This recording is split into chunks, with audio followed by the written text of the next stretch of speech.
Hi friends, welcome to ரூபா garden. நம்ம நந்தவனம் ஸ்டார்ட் பண்ணுறதோட டே 4 வீடியோ தான் நம்ம பார்க்க போகிறோம்.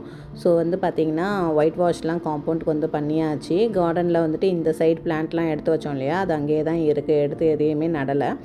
நம்ம தோட்டத்தில் வாய்க்கா மாதிரி பெரிய பள்ளம் எடுத்துருந்தோம் இல்லையா, அதில் தண்ணியெல்லாம் வடிகால் ஈஸியாக இருக்கிறதுக்காக சிமெண்ட் அம்பு பைப் இறக்கியிருக்கோம். ஸோ அந்த வேலை தான் அன்றைக்கி நடந்துகிட்டு இருந்தது. அதுக்கப்புறம் பார்த்திங்கன்னா நம்ம மழை நீர் தொட்டிக்காக பள்ளம் எடுத்துருந்தோம் இல்லையா, அதில் உரையெல்லாம் இறக்கிட்டு அதில் ரஃபீஸ் கொட்டிட்டு இருந்தாங்க.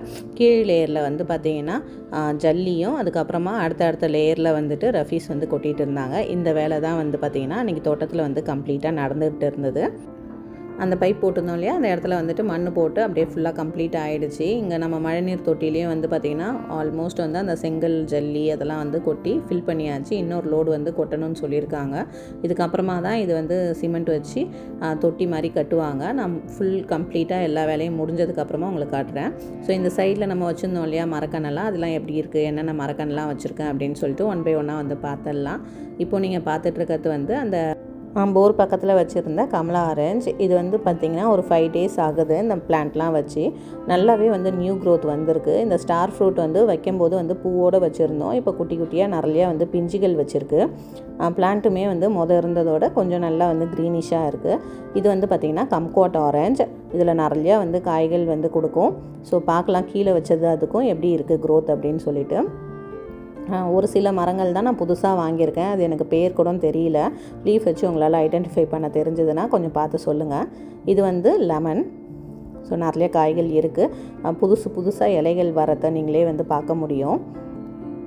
அடுத்தது இது நாத்தங்காய். இந்த மரம் நம்மளுக்கு நிறையா காய்கள் கொடுத்துருக்கு மாடி தோட்டத்திலே. இப்போ நம்ம தரையில் வச்சுருக்கோம், பார்க்கலாம். ஸோ இது ஒரு பக்கம் கிளை மட்டும் காஞ்சி போயிடுச்சு. அது ஆஷா பிளேடு வச்சு நல்லா கட் பண்ணி எடுத்துட்டோம்.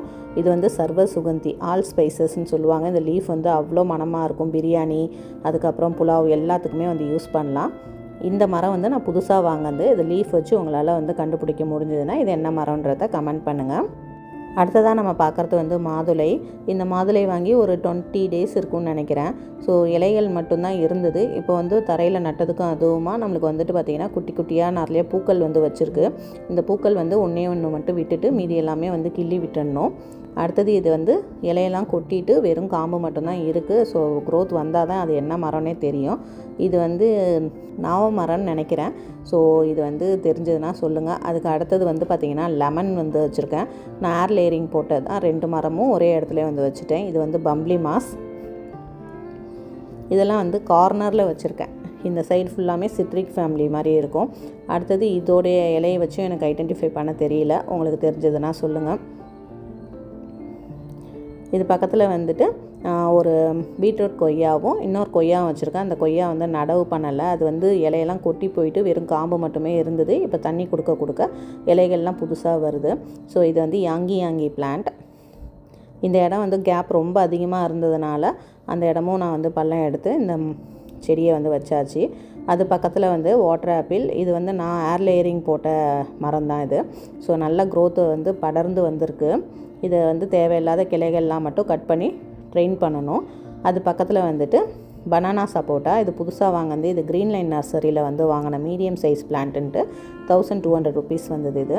இது பக்கமும் ரொம்ப கேப் அதிகமாக இருக்குது அப்படின்னு சொல்லிட்டு தண்ணி ஊற்றி ஊற விட்டுருக்கேன். அந்த இடத்துல எதாவது பிளான்ட் வைக்கணும். இது வாட்டர் ஆப்பிள்லே ரெட் அப்படின்னு வாங்கியிருந்தேன்.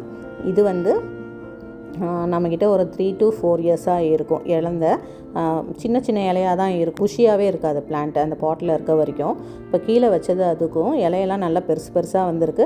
பூக்கள் எல்லாமே நல்லா வச்சுருக்கு.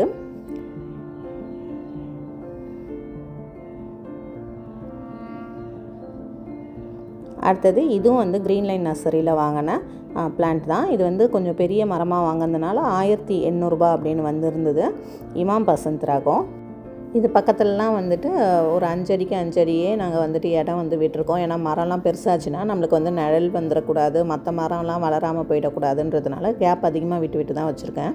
இது செரி, பார்போடா செரி. கொஞ்சம் புளிப்பும் இனிப்பும் கலந்த மாதிரி இருக்கும். இதெல்லாமே ப்ளூ லேடி ரகம். இது பார்த்திங்கன்னா சாத்துக்குடி. இது புதுசாக வாங்கினது தான்.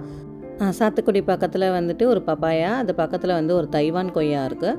அது பக்கத்துலேயும் வந்து ஒரு மாதுளை மரம். ஸோ ஒரு மரம் விட்டு ஒரு மரம் வந்து பப்பாயா வந்து வரிசையாகவே இந்த ரோவில் வந்து வச்சு விட்டுருக்கோம்.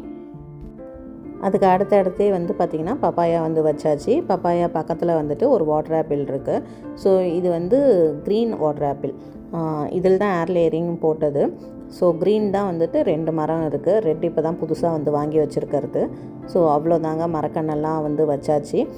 இன்னமும் வந்துட்டு வாழை மரம், அதுக்கப்புறம் ஒரு சில கொய்யா மரம்லாம் வைக்கணும். அதெல்லாம் இடம் பார்த்துட்டு மெதுவாக வைக்கலான் இருக்கேன்.